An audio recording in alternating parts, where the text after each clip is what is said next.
Back here with Bart Scott, time to go viral. The Cleveland Indians rallied with a 5-run fifth inning on Saturday in their win over the Angels. And the rally was said to be sparked by a certain fan in attendance. Check out Baker Mayfield, who was on the Jumbotron. So happy and excited.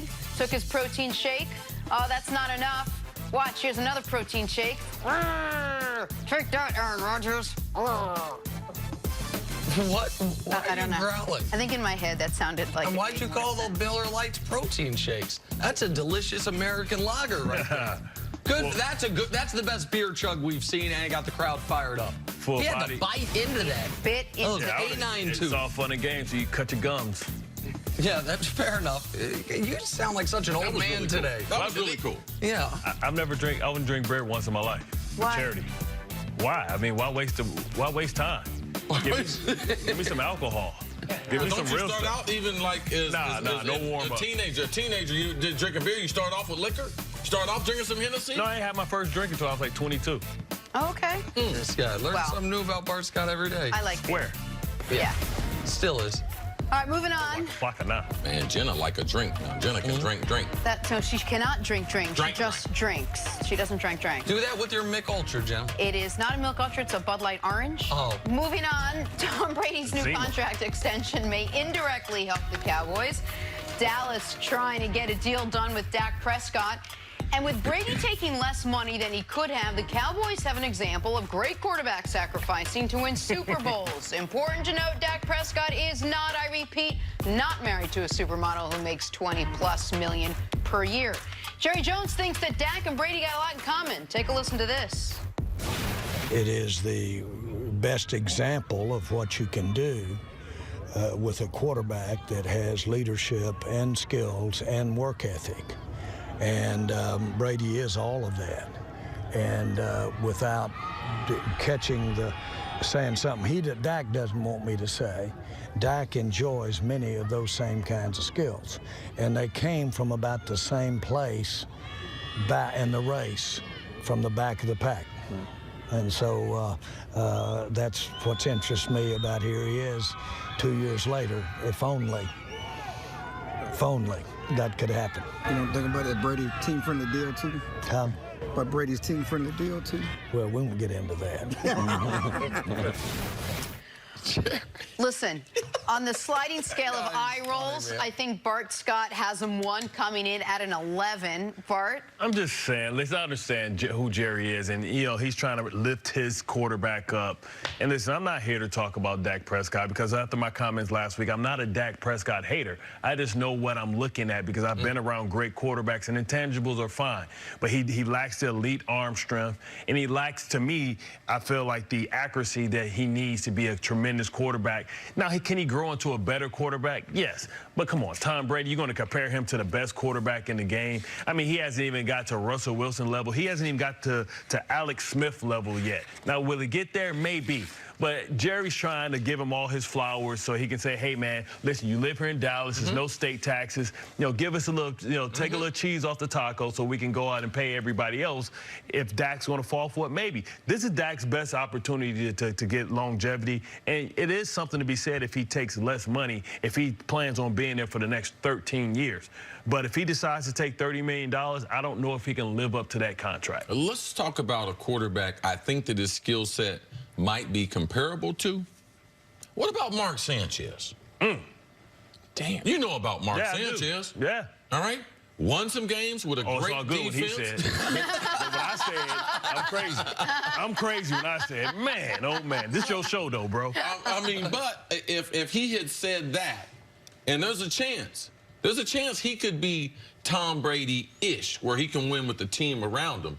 Or he can have the career of Mark Sanchez if he's not careful. Yeah. So Jerry is one of the best salesmen that there ever is. And Dak should realize that this guy, as long as he's alive, if I sign this contract extension, he's going to be out there saying things like that throughout my career. But to me, he reminds me of what Sanchez did. Sanchez was a good athlete, even though being a first-round pick, you could win games. He could throw the ball well enough.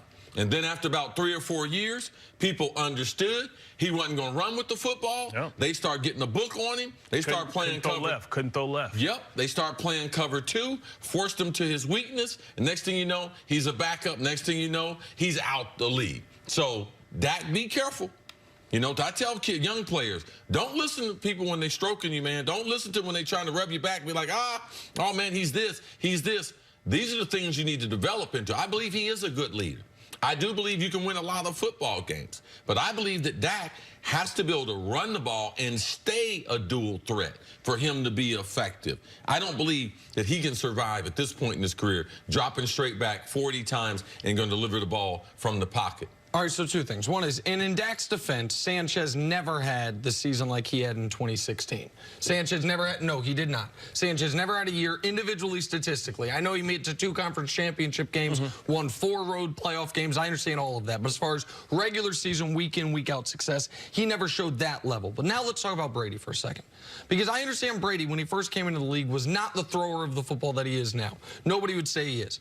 But Brady, by year 2 in New England, and this will be year 4 for Dallas, he was a more advanced quarterback from the pocket than Dak is right now. Now, the intangible part is excellent. And at that position, it's more important than any other position. The availability, the leadership, the fact that your teammates believe in you, and in big spots late in games, I don't think Dak gets flustered. And I think that helps him. I don't think he's a guy that gets worse at the end of games, especially if his team's behind. You might even be able to argue he gets better. But what Dak does not have is obviously, Brady had special talent that just wasn't fully unlocked until he'd spent a few years in the NFL. And he doesn't have Bill Belichick. He's got Jason Garrett, who's on the last year of his deal, where Brady, early in his career, was able to get all that experience winning where he just had to be a piece of it. The Cowboys are trying to put that team around Dak Prescott, albeit without the elite-level coaching, but where, hey, we'll have a good defense. We've got this great running game. We've given you this great offensive line. But this is where Jerry does Dak a disservice. You mentioned Sanchez. You mentioned Bridgewater. He mentions Brady. What about, can Dak Prescott in year 4 be as good as Russell Wilson was in year 2? What about that? Deshaun Jackson. Deshaun Watson. He's not better than Deshaun Watson. And no, he's not. And he's not the athlete Deshaun Watson is. But if Jerry had said, hey, that team in Seattle that won the Super Bowl, by the way, had an excellent running back in Marshawn Lynch, had the better offensive line they do now, a very good defense, and in big spots, they asked Russell to make a few throws a game. Now, Russell obviously had ability even higher than what he showed, but that, at least that's plausible. But remember last year, he's part Jared Goff, part Cam Newton. Now he's part Tom Brady. None of this is fair to Dak Prescott, and it's not realistic. One thing, too, I don't think we're being fair to Tom Brady.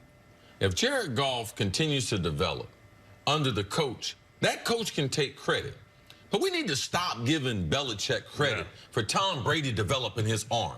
Bill Belichick has not given Tom one drill to do to improve. Hey, Tom, how you get your hips in it? Tom, I need you to work on your core. Now, Tom has benefited from preparing against Belichick in his multiple defenses and the style for which they're going to practice. But Tom's development, you got to give Tom credit for that. We got to stop doing as if Belichick developed him as a quarterback. Tom could always throw the ball. Tom was not a great athlete, has helped with his athleticism, but Tom could always throw the ball. He's always had a good arm. He's developed where now he's got a great arm, but somehow Belichick's just going to get all the credit for Tom's career. I mean, Tom is a self-made man. He's always coming with it. And I understand when you can compare him with the chips on the shoulders and you see Brady still putting up his draft card and all that stuff.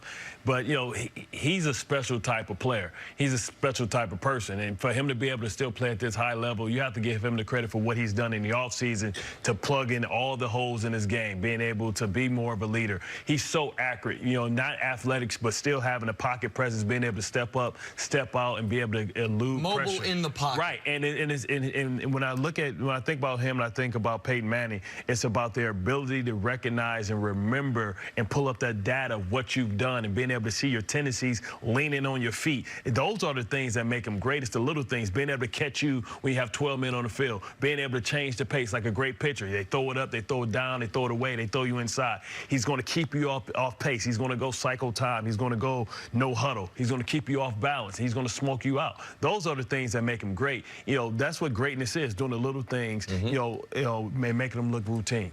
Did you have fun today, Bart?